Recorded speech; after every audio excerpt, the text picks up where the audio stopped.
ओम नमः शिवाय। हेलो दोस्तों, राधे राधे, जय श्री कृष्णा। दोस्तों, आज हम 16 सोमवार की व्रत का कथा आपको सुनाते हैं। मृत्यु लोक में भ्रमण करने की इच्छा करके एक समय श्री भूतनाथ भगवान महादेव जी माता पार्वती के साथ पधारे। वहां भ्रमण करते करते विदर्भ देशांतर्गत अमरावती नाम की अति रमणीक नगरी में पहुंचे। अमरावती नगरी अमरापुरी के सदृश सब प्रकार के सुखों से परिपूर्ण थी। उसमें वहां के महाराज का बनाया हुआ अति रमणीक शिव जी का मंदिर बना था। उसमें भगवान शंकर भगवती पार्वती के साथ निवास करने लगे।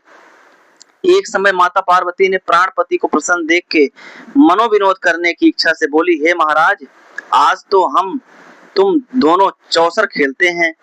शिव जी ने प्राणप्रिय की बात को मान लिया और चौसर खेलने लगे। उस समय इस स्थान का मंदिर का पुजारी ब्राह्मण मंदिर में पूजा करने को आया। माता जी ने ब्राह्मण को प्रश्न किया कि पुजारी जी बताओ, इस बाजी में दोनों में किसकी जीत होगी। ब्राह्मण बिना विचारे शीघ्र बोल उठा कि महादेव जी की जीत होगी। थोड़ी देर में बाजी समाप्त हो गई और पार्वती जी की विजय हुई। अब तो पार्वती जी ब्राह्मण को झूठ बोलने के अपराध के कारण श्राप देने को उद्यत हुई। तब महादेव जी ने पार्वती जी को बहुत समझाया, परंतु उन्होंने ब्राह्मण को कोढ़ी होने का श्राप दे दिया। कुछ समय बाद पार्वती जी के श्रापवश पुजारी के शरीर में कोढ़ पैदा हो गया। इस कारण पुजारी अनेक प्रकार से दुखी रहने लगा। इस तरह के कष्ट भोगते हुए जब बहुत दिन हो गए तो देवलोक की अप्सराएं शिव जी की पूजा करने उसी मंदिर में पधारी और पुजारी के कोढ़ के कष्ट को देख बड़े दया भाव से उससे रोगी होने का कारण पूछने लगी। पुजारी ने निसंकोच सब बातें उनसे कह दी। वह अप्सराएं बोली, हे पुजारी, अब तुम अधिक दुखी मत होना, भगवान शिव जी तुम्हारे कष्ट को दूर करेंगे।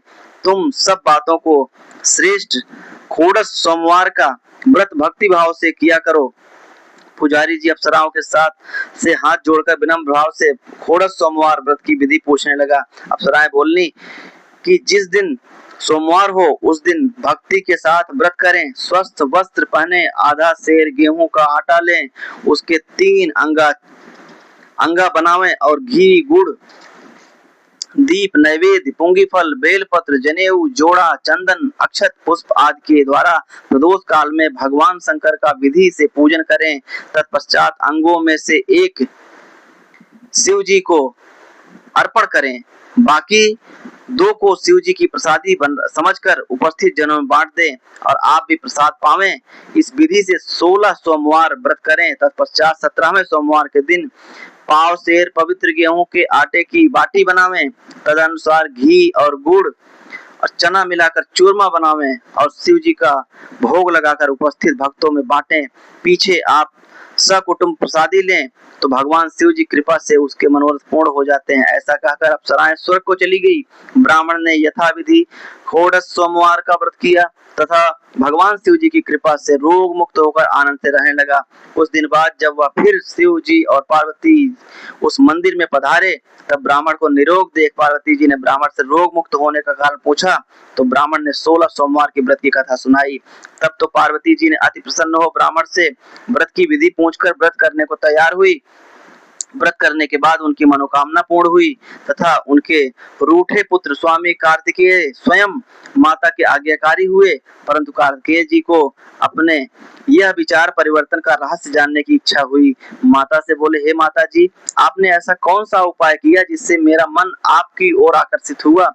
तब पार्वती जी ने वही खोड़स सोमवार व्रत कथा उनको सुनाई। स्वामी कार्तिकेय जी बोले कि इस व्रत को मैं भी करूंगा, क्योंकि प्रिय मित्र ब्राह्मण बहुत दुखी दिल से परदेश गया है, हमें उससे मिलने की बहुत इच्छा है।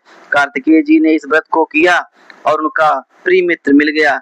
मित्र ने इस आकस्मिक मिलन का भेद कार्तिकेय जी से पूछा तो बोले, हे मित्र, हमने तुम्हारे मिलने की इच्छा करके 16 सोमवार का व्रत किया था।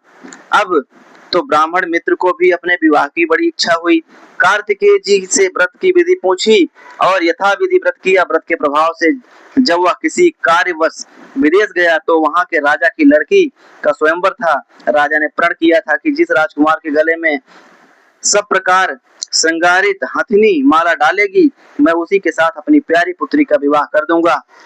शिव जी की कृपा से ब्राह्मण भी स्वयंवर देखने की इच्छा से राजसभा में एक ओर बैठ गया। नियत समय पर हथिनी आई और उसके जयमाला उस ब्राह्मण के गले में डाल दी। राजा की प्रतिज्ञा के अनुसार बड़ी धूमधाम से कन्या के साथ उस ब्राह्मण का विवाह हो गया। ब्राह्मण को बहुत सा धन और सम्मान देकर संतुष्ट किया। ब्राह्मण सुंदर राजकन्या पाकर सुख से जीवन व्यतीत करने लगा। एक दिन राजकन्या ने अपने पति से प्रश्न किया, हे प्राणनाथ, आपने ऐसा कौन सा भारी पुण्य किया जिसके प्रभाव से हथिनी ने सब राजकुमारों को छोड़कर आपको वरण किया? ब्राह्मण बोला, हे प्राण प्रिय, मैंने अपने मित्र कार्तिकेय जी के कथा अनुसार 16 सोमवार का व्रत किया था, जिसके प्रभाव से मुझे तुम जैसी स्वरूपवान पत्नी की प्राप्ति हुई। व्रत की महिमा को सुनकर राजकन्या को बड़ा आश्चर्य हुआ और वह भी पुत्र की कामना करके व्रत करने लगी। शिव जी की दया से उसके गर्भ से एक अति सुंदर, सुशील, धर्मात्मा और विद्वान पुत्र पैदा हुआ। माता पिता दोनों उस देव पुत्र को पाकर अति प्रसन्न हुए और उसका लालन पालन बड़ी भली प्रकार से करने लगे। जब पुत्र समझदार हुआ तो एक दिन अपने माता से प्रश्न किया कि हे माँ, तुमने कौन सा व्रत या तप किया जो मेरे जैसा पुत्र तुम्हारे गर्भ से उत्पन्न हुआ? माता ने पुत्र का प्रबल मनोरथ जान करके अपने किए हुए 16 सोमवार व्रत को विधि के सहित पुत्र को बताया। पुत्र ने ऐसे सरल व्रत को और सबके मनोरथ पूर्ण करने वाला सुना तो वह भी इस व्रत को राज्याधिकार पाने की इच्छा से हर सोमवार को यथाविधि व्रत करने लगा। उसी समय एक देश के वृद्ध राजा के दूतों ने आकर उनको राजकन्या के लिए वरण किया। राजा ने अपनी पुत्री का विवाह ऐसे सर्वगुण संपन्न ब्राह्मण युवक के साथ करके बड़ा सुख प्राप्त किया। वृद्ध राजा के दिवंगत हो जाने के बाद यही ब्राह्मण बालक गद्दी पर बिठाया गया, क्योंकि दिवंगत राजा का कोई पुत्र नहीं था। राज्य के उत्तराधिकारी होकर भी वह ब्राह्मण पुत्र अपने 16 सोमवार के व्रत को करता रहा।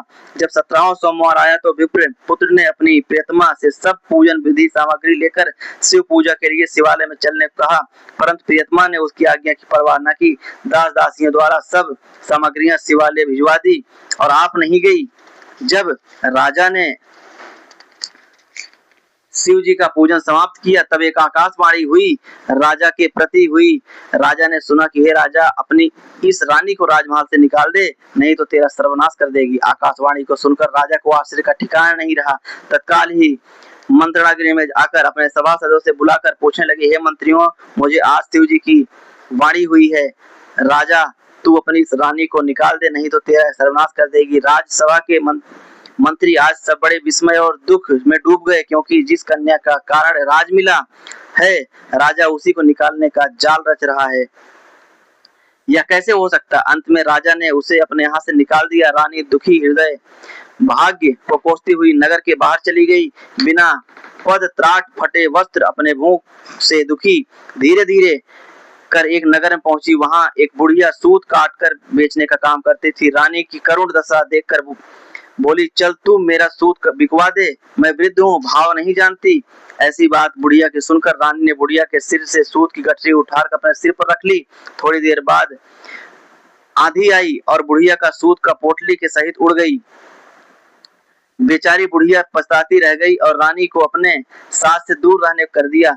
अब रानी एक तेली के घर गई तो तेली के सब मटके शिव जी के प्रकोप के कारण उसी समय चटक गए। ऐसी दशा देख तेली ने रानी को अपने घर से निकाल दिया। इसी प्रकार रानी अत्यंत दुख पाती हुई एक नदी के तट पर गई तो नदी का समस्त जल सूख गया।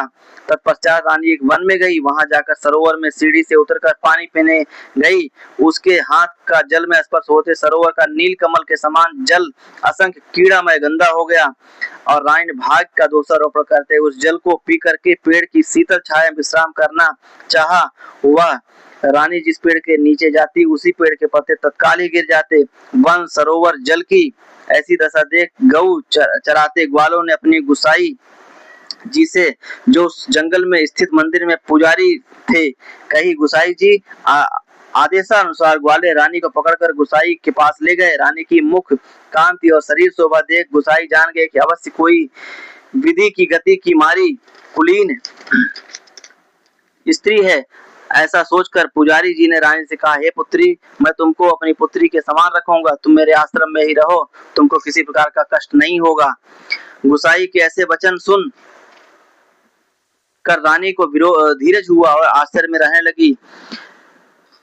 परंतु आश्रम में रानी जो भोजन बनाती उसमें कीड़े पड़ जाते, जल भर के लाती उसमें कीड़े पड़ जाते। अब तो गुसाई जी भी दुखी हुए और रानी से बोले कि हे बेटी, तुम्हारे ऊपर कौन से देवता का कोप है जिससे तुम्हारी ऐसी दशा है। पुजारी की बात सुनकर रानी ने शिव जी महाराज के पूजन का बहिष्कार करने की कथा सुनाई तो पुजारी जी शिव जी महाराज की अनेक बार स्तुति करते हुए रानी से बोले कि देवी, तुम सब मनोरथ को पूर्ण करने वाले 16 सोमवार व्रत को करो, उसके प्रभाव से अपने कष्ट से मुक्ति पा सकोगी। गुसाई की बात सुनकर रानी ने 16 सोमवार व्रत को विधिवत संपन्न किया और 17वें सोमवार को पूजन के प्रभाव से राजा के हृदय में विचार उत्पन्न हुआ कि रानी को गए बहुत समय व्यतीत हो गया, न जाने कहाँ कहाँ भटकती होगी, ढूंढना चाहिए। यह सोच रानी की तलाश करने के लिए चारों दिशाओं में दूत भेजे। वे दूत रानी को देखते हुए पुजारी के आश्रम में पहुंचे। वहां रानी को पाकर पुजारी से रानी को मांगने लगे। तब पुजारी ने उनसे मना कर दिया तो दूत चुपचाप लौटे और आकर महाराज के सन्मुख रानी का पता बतलाया।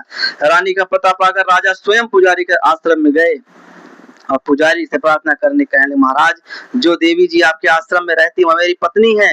शिव जी के कोप से मैंने इनको त्याग दिया था, अब इस पर से शिव का प्रकोप शांत हो गया है, इसलिए मैं इसको लेने आया हूँ। आप इनको मेरे साथ जाने की आज्ञा दे दीजिए। गुसाई जी ने कहा। राजा के वचन को सत्य समझकर रानी को राजा के साथ जाने की अनुमति दे दी। गुसाई की आज्ञा पाकर रानी प्रसन्न होकर राजा के साथ महल में आई।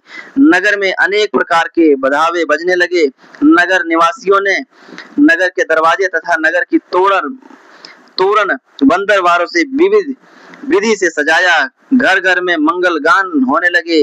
पंडितों ने विविध वेद मंत्रों का उच्चारण करके अपनी राजरानी का स्वागत किया। ऐसी अवस्था में रानी ने पुनः अपनी राजधानी प्रवेश किया।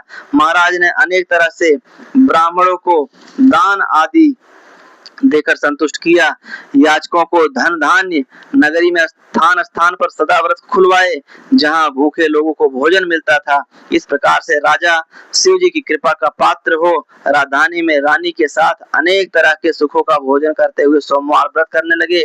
विधिवत शिव पूजन करते हुए इस लोक में अनेक अनेक सुखों को भोजन के पश्चात शिवपुरी को पधारे। ऐसे ही जो मनुष्य मनसा वाचा कर्मणा द्वारा भक्ति सहित 16 सोमवार का व्रत पूजन इत्यादि विधि पूर्वक करता है, वो इस लोक में समस्त सुखों का भोग कर अंत में शिवपुरी को प्राप्त होता है।